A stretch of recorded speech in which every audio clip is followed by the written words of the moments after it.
que teve um problema no coração. Os pais levaram ela para o hospital. Não sei, acho que não foram os pais, né?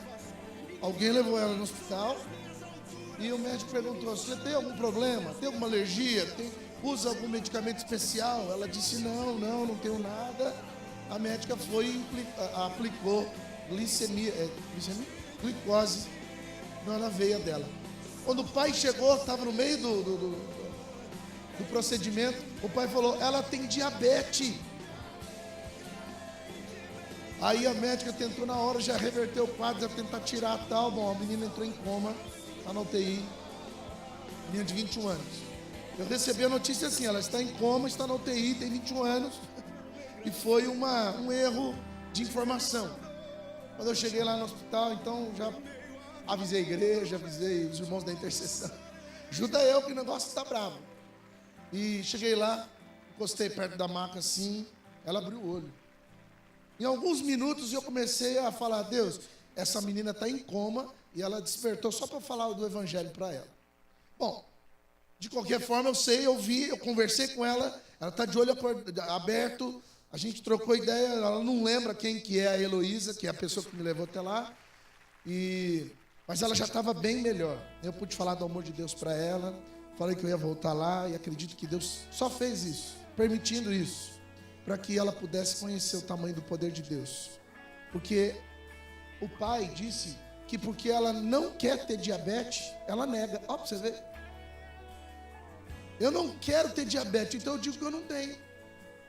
Eu não sei onde a gente aprendeu isso, mas os crentes também têm essa coisa.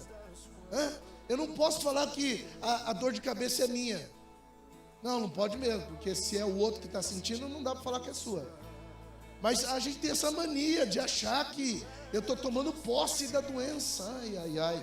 Se eu estou sentindo dor, é real, é clara, é óbvia. Eu tenho dor. E ela não está em outro lugar senão em mim. Eu posso claramente profetizar que ela deixe de mim. Tá certo essa palavra? Deixe de mim, saia de mim, mas ela está em mim. A gente tem essa mania porque a gente não sabe lidar com o improviso da doença e nem com as coisas ruins. Mas coisas ruins acontecem com pessoas boas e coisas boas acontecem com pessoas ruins. Então isso não tem nada a ver com ser de Deus ou não ser de Deus. Eu, por ser de Deus, vou passar por coisas terríveis. Se fosse isso, pastores não tinham filhos doentes. Filhos de irmãos da igreja não morriam em acidente de carro, nas drogas. Eu conheço um pastor lá de Ribeirão Preto que ele foi tirar férias, ó, para você ver, orou para Deus dar uma férias abençoada para ele no Rio de Janeiro. Ele tem parente lá e tal. Ficou lá no Rio de Janeiro, de repente o menino quis dormir na casa de um tio por causa do sobrinho. Ficou ali na casa desse sobrinho.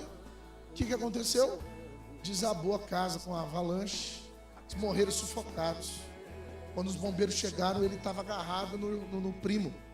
Então provavelmente eles devem ter ouvido barulho, devem ficar com medo, ficaram juntos, morreram grudados os dois.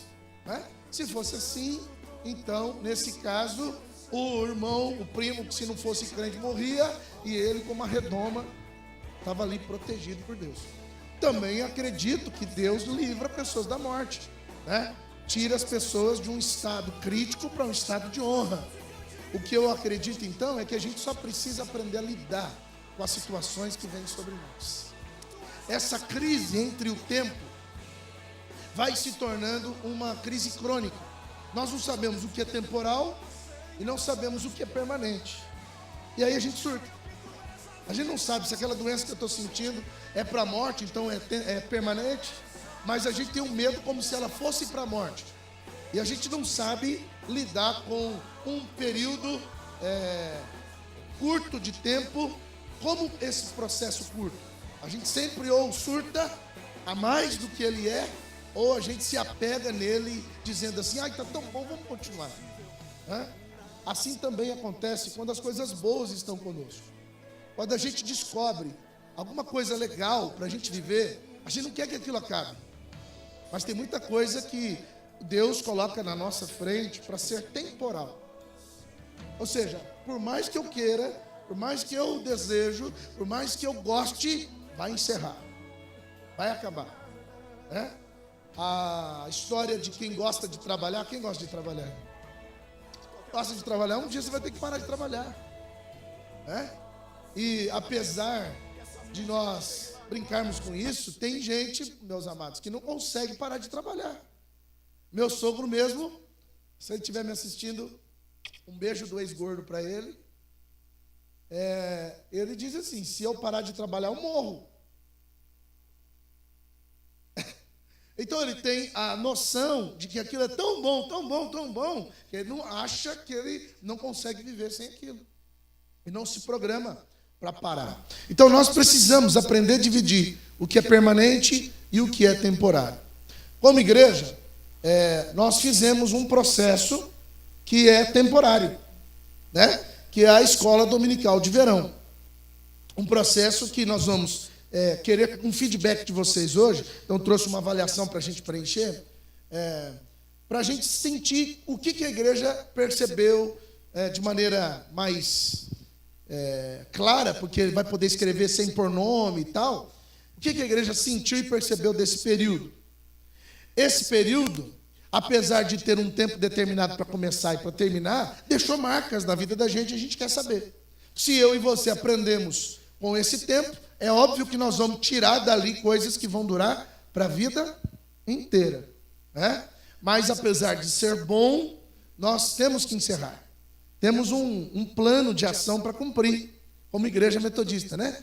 Nós valorizamos a escola dominical, queremos que as pessoas amem a escola dominical porque ela tem um sentido permanente e não temporal. Então, todos os movimentos que a gente fizer assim como uma campanha, eles têm um fim no sentido de proveitoso, algo que eu vou usar, mas eles também têm um ponto final que a gente precisa pôr, para a gente não viver de moda, né? Daqui a pouco, a escola dominical de verão, estendida para a vida inteira, ela vai precisar de uma reciclagem de novo.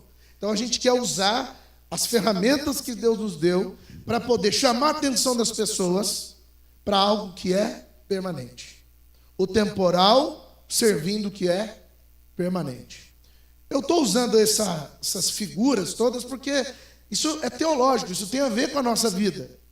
Se você olhar o tempo que Jesus passou na terra, influenciando pessoas, vamos contar que é o período da sua maturidade, depois dos 30 anos. Quanto tempo Jesus ficou na terra? 3 anos. Nem um pouco mais, nem um pouco menos. Mas não estava gostoso ficar perto de Jesus? Pedro, certa vez, disse assim: Senhor, para onde iremos? Se só o Senhor tem as palavras de vida eterna. Então, ele está dizendo: fica com a gente.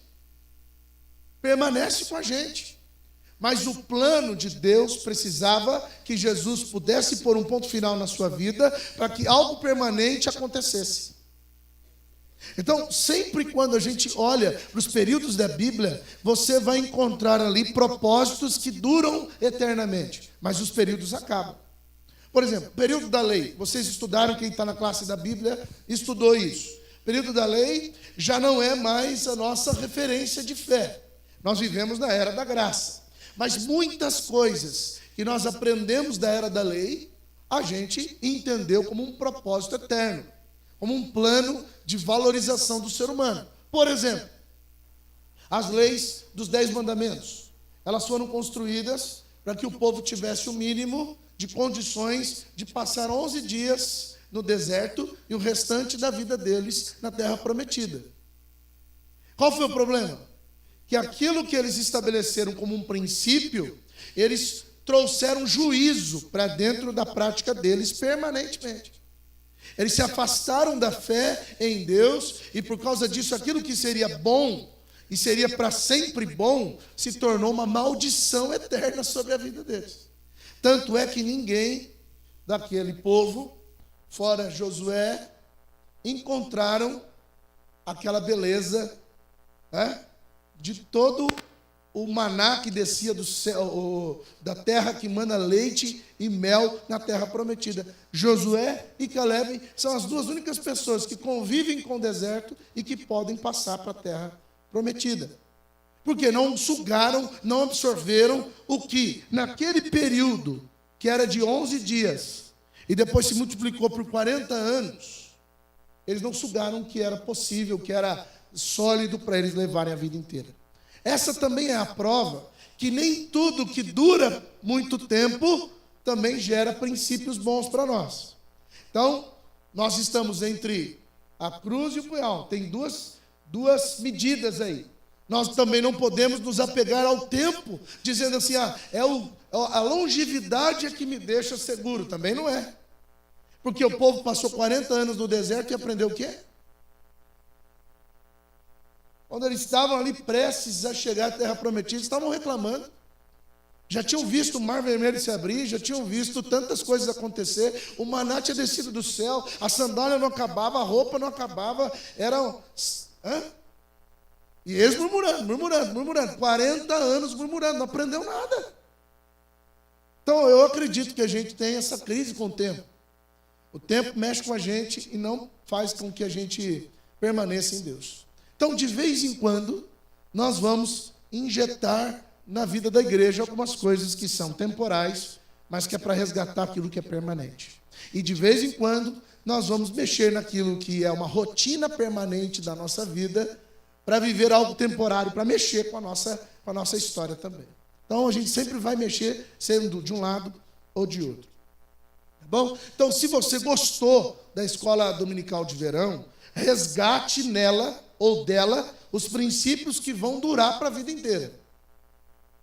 E se você ama a escola dominical, como ela é, ou seja, é duradoura, há anos, você está aqui na escola dominical há 30 anos, 40 anos, é uma escola que não tem fim, não tem formatura, você nunca se vê livre dela, mas ela precisa te mostrar coisas reais, concretas, senão ela perde o sentido de ser.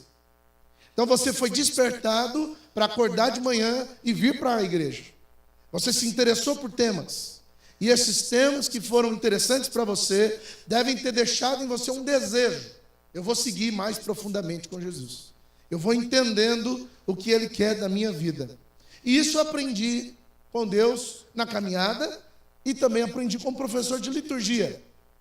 A única coisa que eu aprendi de bom naquela aula foi que tudo no culto tem um sentido. Então vamos orar para começar o culto. Tem um sentido dessa oração. Vamos orar para pedir perdão dos nossos pecados. Tem um sentido. Vamos louvar a Deus. Tem um sentido. Vamos ouvir a palavra. Então a gente entra num piloto automático e não percebe os motivos pelos quais a gente está fazendo aquilo. Por exemplo, por que a gente tem que jejuar? A gente sai jejuando e não lembra mais para quê. Por que a gente tem que louvar a Deus nas tribulações? A gente sai fazendo sem entender por quê. Então, quando a gente destaca na nossa vida qual é o motivo da minha existência, eu sempre vou manter vivo os valores que Deus quer que permaneça. Porque os valores do reino de Deus estão nos porquês. Tem uma linha de pessoas, de pregadores, que digam assim, nunca pergunte para Deus por quê. E diga para Deus para quê. Essa é uma meia-verdade, porque tanto o porquê quanto o para quê é bom para nós. O porquê, passado. Para quê, futuro. Ninguém vive sem a história. Ninguém vive sem olhar para trás. Então você tem que perguntar por que está acontecendo isso. O que você não pode é só ficar preso lá atrás. Então a gente confunde um pouco os temas, acha bonitinho e a gente sai reproduzindo. E não reflete que, na verdade, a escola dominical tem um porquê. Tem um motivo para ela existir. A minha fé tem um porquê. Ela tem uma raiz, ela tem uma essência. E se eu manter viva essa essência, eu vou ter o para quê sempre construído na minha frente. Você já teve diante de você a possibilidade de ouvir um princípio, guardar esse princípio para você, mas não conseguir pôr ele em prática na sua vida diária? Quem já teve? Exemplo, perdão. Todo mundo sabe que a Bíblia prega sobre você perdoa 7 vezes e acabou. Não é não? Não é 7 vezes? Quantas vezes são? Ferrou. Sempre que for necessário, ótimo. Então, a gente olha para essa palavra, todo mundo sabe que tem que perdoar. Quem já enfrentou dificuldade de perdoar? Levanta a mão. Quem já pensou assim, pô, mas de novo, o cara pisou na minha bola de novo. É a 10ª vez, já passou das 7. Perdoa, mas não esquece. Então existe um princípio que ele acaba se tornando maldição para nós, porque quem não perdoa, o coração envelhece, o coração endurece, os ossos se secam. Quem não perdoa tem essa finalidade, essa dificuldade. Apesar da gente saber que vai viver isso, a gente não consegue exercitar o pra quê. E a gente não consegue, sabe por quê? Porque a gente não olha qual é a essência da nossa vida. A gente sempre vai conseguir liberar perdão para as pessoas se a gente perguntar por que eu existo. E aí eu vou lembrar que eu existo porque um dia alguém me amou primeiro e me perdoou. Então o motivo pelo qual eu vivo é que eu sou devedor, eternamente devedor. E aí eu preciso, ao conhecer o perdão aqui mesmo no meu coração, liberar perdão para as pessoas. É automático. Mas a gente não consegue exercitar o princípio do perdão porque a gente não pensa em que raiz a gente está firmado. Então eu pergunto para você, qual é a raiz da igreja? Qual é o porquê da igreja? A gente sabe que ela existe para salvar o mundo. Ela existe para poder edificar o mundo, para nós sermos embaixadores do mundo. Esse é o alvo. E qual é o motivo? Qual é a raiz? Qual é a essência? O pastor falou aqui com um cara queixudo. Jesus. Eu tinha um professor de filosofia que era igualzinho a Jesus. Alemão, ele era italiano, na verdade. Loiro, de cabelo comprido, queixo, barbona, olhos verdes, ou azul, não lembro. Quase um deus grego. Ele andava de chinelo, de sandálias daquela hippie, e ele falava meio esquisito. Eu toda vez chorava, me rendia a Jesus. Então o motivo da igreja existir é Jesus. E a base que nós temos de revitalização da igreja é sempre olhar para esse nosso dono. Essa é a nossa referência. Então o que é que vai motivar você a continuar? Você foi despertado, você foi chamado a atenção. O que é que vai motivar você a crescer? É você perceber que nesse tempo pequeno de 3 meses, nós evidenciamos Jesus na tua vida. Eu pude participar das 3 aulas. A 4ª aula eu passava assim de relance. Mas das 3 aulas que teve mais assiduamente, eu pude ir ciscando, pegando, em todo momento. Não é só na Bíblia. Na Bíblia, claro que a gente ouviu muito desse peso e dessa profundidade, mas quando eu ia lá no empreendedorismo, eu li o material e era todo bíblico. Para cada consentimento, para cada argumento que o William falava, tinha um princípio bíblico. Quando eu ia lá na Iraci, os Juvenas e alguns Juvenas Master, tinha pelo menos uns 3 lá nessa turma, né? Juvenas Master, dava para multiplicar de juvenis com a idade que eles tinham, dava? E enchia a igreja juvenil com a idade deles, né? Bom, aí a Iraci pegava um texto bíblico e explicava sobre... Fala aí um tema que você explicava para eles. Prosopopeia. Quem lembra o que é prosopopeia? Nossa, parece um animal, né? É um animal de muitas patas. Então, ela tentava achar no texto bíblico uma prosopopeia. Eu chegava lá e estava procurando na Bíblia. Aí ela me explicava, pastor, eles estão procurando uma prosopopeia. Eu disse, tá bom. Então, o tempo todo, olhando para o português, extraía a essência que é Jesus. Quando eu olho para a igreja, então, eu não posso, como pastor da igreja, definir que a igreja precisa pregar o evangelho a toda criatura, sem entender que essa base está clara, está direta, está evidenciada na nossa vida. Eu quero que você venha na escola dominical por causa de... Eu quero que você venha no culto por causa de... Eu quero que você siga a palavra por causa de... Eu quero que você se apaixone pelo Evangelho por causa de quem? A base da nossa fé é Jesus. Os modismos, eles só servem para nos despertar. Ah, pastor, significa que nós não vamos mais ler a Bíblia, estudar a Bíblia? Sempre. Sempre. Porque Jesus está nela. Então, olhando para o texto de Atos capítulo 2, vocês vão perceber, lá no versículo 42, uma ação que é linda para a gente ouvir.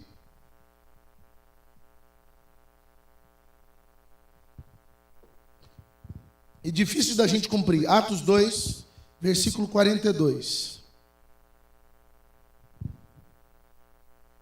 Vocês sabem que esse é o texto do Pentecostes, certo?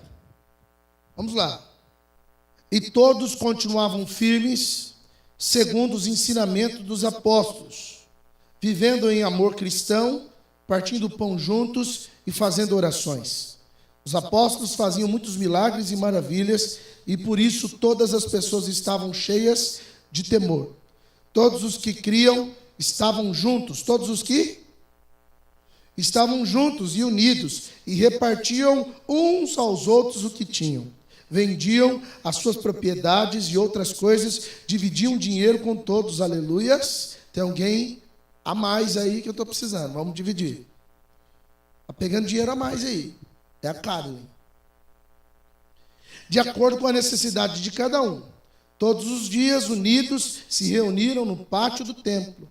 E nas suas casas partiam o pão e participavam das refeições com alegria e humildade. Louvavam a Deus por tudo e eram estimados por todos. E cada dia o Senhor juntava ao grupo as pessoas que iam sendo salvas. Então, o que fica claro é que o texto tem uma projeção. Ele diz que eles perseveravam. Na sua tradução diz, e eles perseveravam unânimes. Na doutrina dos apóstolos, no partir do pão, na comunhão. No meu texto diz, eles ficavam firmes. E o resultado dessa firmeza é que eles tinham uma unidade profunda, eles tinham um relacionamento intenso na comunidade, eles permaneciam juntos, e esses que permaneciam juntos tinham uma coisa em comum. Eles todos criam. Havia um elo de ligação entre eles. E o motivo desse elo, que é Jesus, fez com que eles abdicassem de todas as coisas que eles tinham para tornar tudo uma só coisa. Nós somos tudo do mesmo sentido, no mesmo propósito. Nós vivemos do mesmo jeito, todos nós. E aí, a finalidade disso era o mundo ser salvo. As pessoas iam se acrescentando àquela comunidade. Então, é muito natural o crescimento e o desenvolvimento da igreja. A igreja cresce quando ela tem um princípio muito claro de base, de profundidade. Então, a igreja que não cresce está faltando princípio. A igreja que não se estabelece no reino de Deus, ela não se desenvolve. Ela acaba se tornando um grupo social, ela acaba se tornando um grupo de orgulhos e vaidades. Fabiano postou uma foto ontem, que eu salvei no meu celular. Ele postou uma foto assim, como é que é, Fabiano? Peça ajuda. Estava escrito o que em cima? Então, mas tinha uma frase, não tinha? Difícil desapegar do orgulho. Aí tem um rapaz pendurado num galho, um outro de cima do monte, estendendo a mão, só que ele com a outra mão no galho, a outra num saco escrito orgulho. Um saco pesado. Eu falei, Deus, isso é coisa real demais. A gente tem dificuldade de pedir ajuda, e aqui o texto diz que eles usavam o dinheiro na medida que precisavam.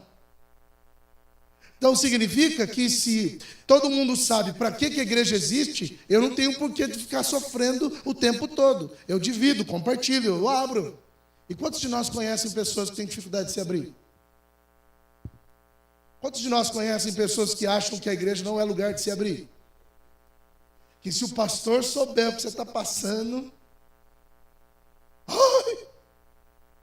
Não é? Não tem essa gente. Eu espero que aqui não tenha mais. Mas a gente tem um medo que alguém saiba que sofrimento que a gente enfrenta. Mas quando o motivo da nossa vida é Jesus, esse medo tem que ir embora. Quando o motivo da nossa história é Jesus, nós não vivemos segurando o saco do orgulho. A gente solta ele, a gente recebe ajuda, em algum momento nós nos oferecemos para ajudar pessoas. Então, essa comunidade tinha um negócio que me destaca os olhos, que é a permanência. Lembra da questão do tempo? Eles conviveram com Jesus 3 anos. Queriam que Jesus ficasse. E Jesus não ficou. E o propósito não morreu. Na vida deles, quando Jesus foi embora, o propósito melhorou. O propósito subiu de nível. E eles perseveraram. Eles permaneceram firmes no propósito. O dia que a igreja deixou de estar firme no propósito, ela perdeu o jeito de ser. Quando ela começou a receber influência do governo, quando o governo começou a querer mandar na igreja, a igreja se arrebentou total. Então as histórias que nós conhecemos da igreja primitiva, não é essa igreja que está na Bíblia, mas a igreja dos primeiros séculos, ela não é muito legal. Que próximo da morte de Jesus, eles estavam reunidos num concílio, já tinham organizado um concílio da igreja. E eles estavam discutindo, sabe sobre o quê? Se Jesus era Deus ou não era Deus. Eles deixaram de permanecer firmes e eles começaram a discutir o sexo dos anjos. Eles começaram a entender que a igreja era tudo menos aquilo que Jesus tinha deixado para eles. E isso a gente sabe que acontece de geração em geração. Se nós não prestamos atenção, a igreja vai se tornando um ambiente que não é parecido com Jesus. Por exemplo, quem já ouviu a expressão, olha, não olha para as pessoas, olha para Jesus. Quem já ouviu essa expressão? Ela é antagônica ao propósito do reino. Jesus orienta a gente que a sua imagem, o seu propósito, o seu plano está nas pessoas. Eu vejo Deus quando olho para a Tatinha. Mais ou menos. Cadê? Nós precisamos olhar uns aos outros e enxergar a nossa fé, o nosso plano de ação. Mas em algum momento a igreja se perde nisso. Não é só lá nos primeiros séculos, o tempo todo. E a gente vê a política entrando, a gente vê a fofoca entrando, a gente vê que a gente não tem coragem de falar na frente, a gente fala por trás. Eu estou falando bobagem, gente? Por que a concentração da igreja, ela tem que chegar a algum ponto que a pessoa perde o motivo de ser? Por que a igreja tem que ser esse ambiente que a gente diz assim, olha, eu permaneço nas coisas erradas, em algum momento eu descubro que eu posso fazer diferente, mas eu volto sempre para as coisas erradas. Por que a igreja precisa se prostituir tanto? Por que permanecer para nós tem mais a ver com o pecado do que com a graça? Por que nós convivemos com muita facilidade com aquilo que nos prejudica, que é o pecado, está presente conosco sem a gente fazer força? Por que a gente permanece nisso e não permanece firme nos ensinamentos e na doutrina que Deus tem nos ensinado? Porque essa é a nossa raiz. Ou seja, esse é o nosso porquê. O porquê de existirmos é o pecado, meu amor. Nós nascemos do pecado, diz o Salmo 51. Nós fomos concebidos no pecado, então o motivo pelo qual eu permaneço no pecado é que essa é a minha raiz. Sim ou não? Alguém discorda disso? A nossa raiz pecadora nos leva a permanecer numa imagem destrutiva, numa imagem que nos leva para o inferno. Ok, e o que Jesus fez naquela cruz?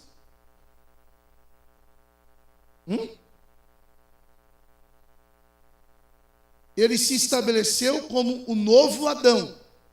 Ele disse assim, o que eu faço está consumado. Nesse plano do estar consumado, ele deu autoridade para a viúva não permanecer no pecado. O motivo pelo qual a viúva vive agora é Cristo. Mas a vida que agora vivo na carne, não vivo mais por mim, mas é Cristo que vive em mim. Então a identidade da viúva precisa permanecer em Cristo. Então o desejo do nosso coração como igreja é que você olhe, perceba, se o pecado não tem permanecido na tua identidade, como igreja, como instituição, nós não temos permanecido no pecado, e isso esteja atrapalhando com que a gente permaneça em Deus. Mas há um desejo, há um poder, há uma vontade de Deus de fazer com que eu e você fixemos os olhos nele.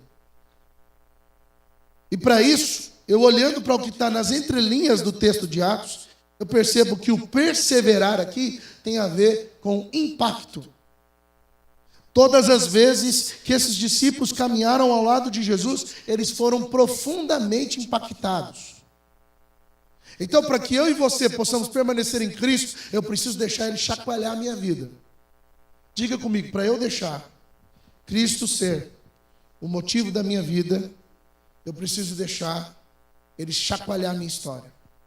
Então, o impacto vai fazer com que eu aprenda a permanecer firme em Deus. Quando você olha para os discípulos, eles estão bestas. Eles estão maravilhados com tudo isso que está acontecendo na vida deles. E eu declaro, em nome de Jesus, que você vai ser uma pessoa maravilhada. Que você não vai ser aquela pessoa que anos e anos na presença de Deus te deixou assim, aquela maturidade te deixou seco. Quando você escuta falar assim, Jesus salvou uma pessoa, você diz assim, amém, glória a Deus. Mas você ter coragem de dizer, Jesus salvou uma pessoa, e seu olho encher de lágrima, porque você lembra ainda qual é o cheiro, qual é a beleza do primeiro dia, quando Jesus olhou nos seus olhos. A igreja viva do Senhor Jesus mantém acesa o seu impacto. E eu pergunto para você, quando é que foi que Jesus te mexeu, te chacoalhou? Quando é que foi que Jesus pegou a tua alma e fez assim, e você nunca mais foi o mesmo?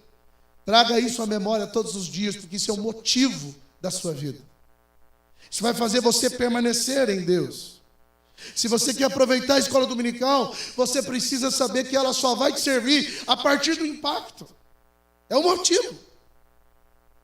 Também eu olho para esse texto, eu vou perceber que nas entrelinhas dos discípulos há o poder de transformação.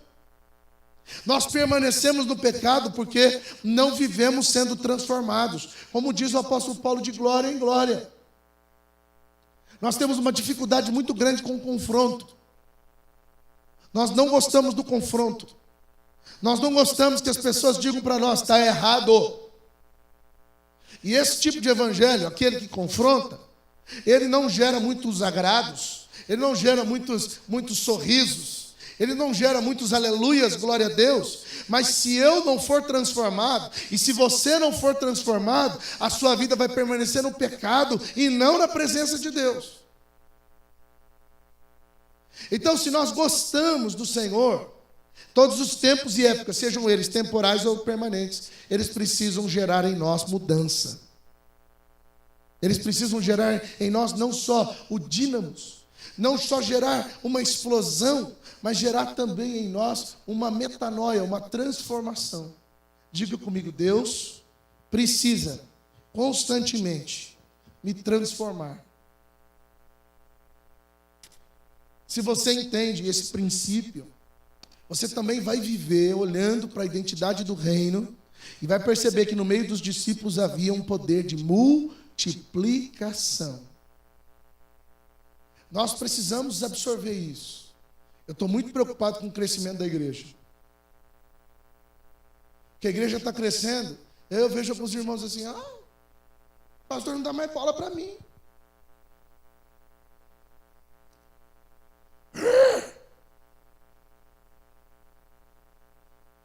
Quando que nós tínhamos que estar preocupados com, se o motivo do nosso existir é Cristo, chega alguém novo, é a raiz da nossa vida, é a nossa grande paixão, vai todo mundo cuidar dessa pessoa. Aí sabe o que a gente faz? Senta a bunda no banco, cruza o braço e fica olhando. Por isso que eu tenho dificuldade de lidar com essas situações. Porque o motivo está errado da nossa reclamação. Nós tínhamos que estar prontos para cuidar de gente. E eu pergunto para você, você já está pronto? Quando é que você vai ficar pronto? Porque aqui são 3 anos, mais um tiquinho de tempo. Faz quanto tempo você é convertido e não está pronto ainda?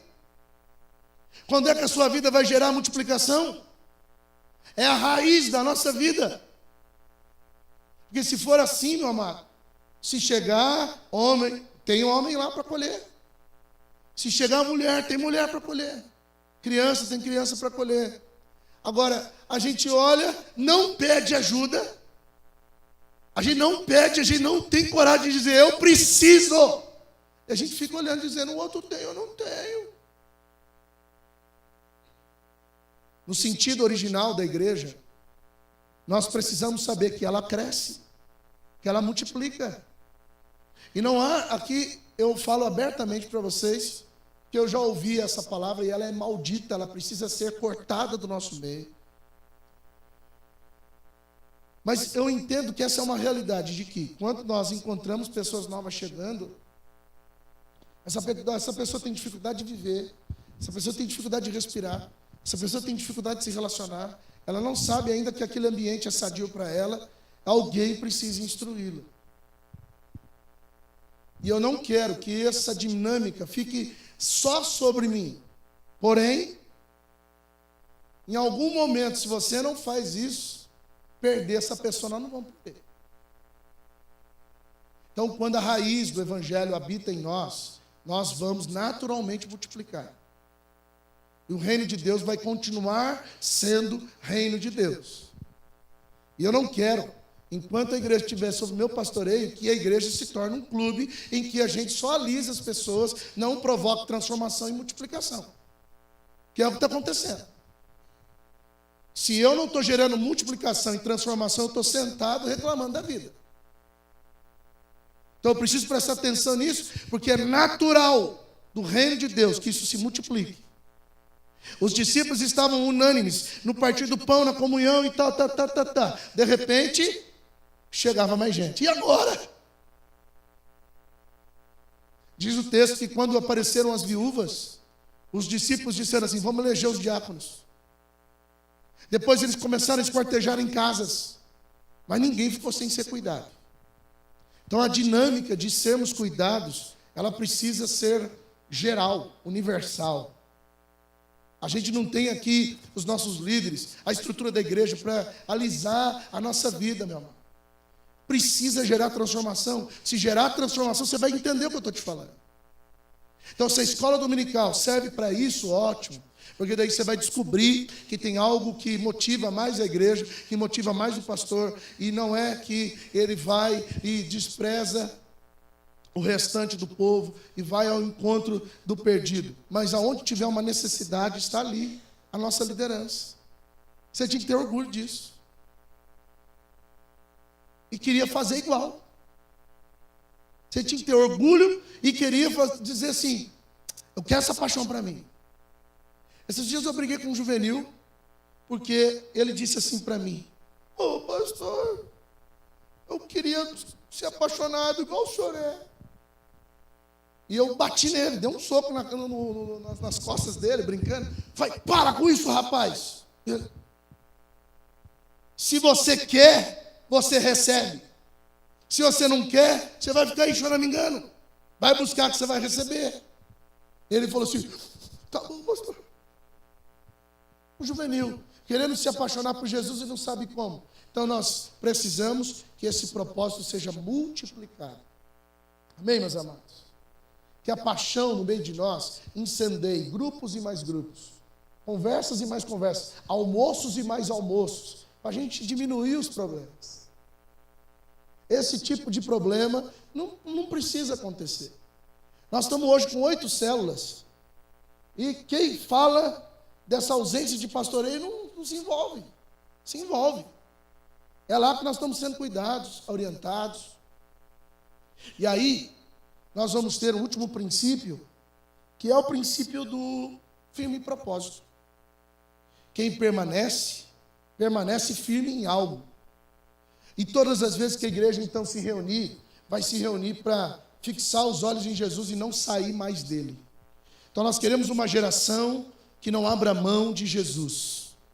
Não é tempo de igreja, não é conhecimento bíblico, mas é um firme propósito que leva a igreja a se multiplicar, a amar o mundo, a se apaixonar pelo reino e viver para ele. Enquanto nós não fizermos isso, nós não vamos parar, nós não vamos sossegar. Nós só existimos para crescermos robustamente, com maturidade, e esse crescimento nos levar para o mundo. Pastor, e se eu não quiser? Você não está firme em Jesus. Pastor, e se eu não ganho gente para Jesus? Então você não está firme com ele. E você está correndo um sério risco de achar que está salvo e não está. Porque o poder da graça de Deus me salva e influencia pessoas a serem salvas. É natural. Pastor, eu não estou levando ninguém a Jesus. Põe a barba de molho. Porque a escola dominical de verão, assim como a escola dominical normal, assim como qualquer outro movimento da igreja, está te instruindo a isso. De que Jesus tem um firme propósito. E o firme propósito é de salvar o mundo. Se eu não salvo o mundo, eu não faço parte desse plano. Então, ouvindo essa palavra, eu quero te exortar a permanecer firme, não só num movimento, mas que você descubra no meio desse movimento a essência da nossa vida, que é Cristo. E nele você exista, respire e produza frutos para a glória de Deus. Amém? Quantos frutos você acha que você pode gerar esse ano? Hã? Quantas pessoas você acha que você pode alcançar esse ano? Estava na tua pauta isso até então? O conhecimento que você adquiriu da Bíblia serve para quê mesmo? Se você não percebeu que o conhecimento que você adquire na Bíblia é para você levantar e ganhar gente para Jesus, então você não entendeu nada. Vamos fazer eternamente aqui escolas bíblicas e você vai se tornar aquele crente que sabe de tudo e não sabe de nada ao mesmo tempo. O único propósito de Jesus aqui na terra era confundir a sabedoria dos sábios do templo e fazer com que a comunidade simples, rejeitada, pudesse ser acolhida. Infelizmente, os que são doutores da lei, poucos sabem do reino de Deus. Jesus está interessado em transformar tudo que eu sei em combustível para eu ir no mundo. Se eu ainda não fui, eu tenho que tomar uma decisão. E eu estou te pedindo então, para você entrar num ciclo de pastoreio, para você permitir que a sua vida seja cuidada, porque você não está livre de passar por dificuldades, você não está livre para viver a tua vida do jeito que você quiser. Não funciona assim o reino de Deus. O reino de Deus é permanecer juntos. E esse juntos não é simplesmente estar ali, é unânimes, é uma vida única, um único propósito. Senhor, eu tenho dificuldade de viver isso, então você pede para Deus, que esse é o motivo de ser a igreja. E se eu não consigo ainda sair dos 4 cantos da minha vida para ir aos 4 cantos do mundo, eu também tenho que pôr minha barba de molho. Porque qualquer movimento que for legal, bonitinho na igreja, só vai servir para você ficar feliz, mas não vai produzir frutos para o reino. E o reino é a nossa prioridade. Se nós tivermos que desagradar você para honrar o reino, faremos. E nós só honramos você porque honramos o reino. Mas se em algum momento você for contrariado por causa do reino, é normal. O reino de Deus está acima de qualquer pessoa, de qualquer dogma, de qualquer conceito de ser igreja. Nós precisamos fixar firmes o nosso coração no reino. Eu vou pedir para você fechar o seu olho e você falar para Deus: Senhor, eu quero permanecer firme no reino. Eu não quero ser um frequentador da escola dominical. Eu quero estar firme no reino. Eu uso a escola dominical para ficar firme. Eu uso o pastoreio para ficar firme. Eu uso a dinâmica do culto para ficar firme. Deus te quer firme, Deus te quer perseverando. Não é porque você está anos na igreja que você está perseverando. Você está perseverando na doutrina do Senhor, então você está gerando vida na tua vida e você está gerando vida na vida de outras pessoas. Se isso não está acontecendo em você, meu amado, estar na igreja não está resolvendo nada. Fala com ele.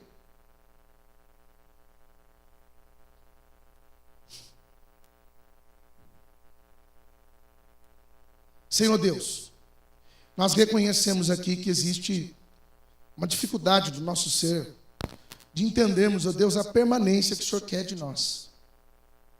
Muitas vezes nós queremos, ó Deus, que algo permaneça perto da gente, mas a gente não acredita e não percebe que o que tem que permanecer de fato em nós é a tua essência, é o teu cheiro, é o teu modelo de vida.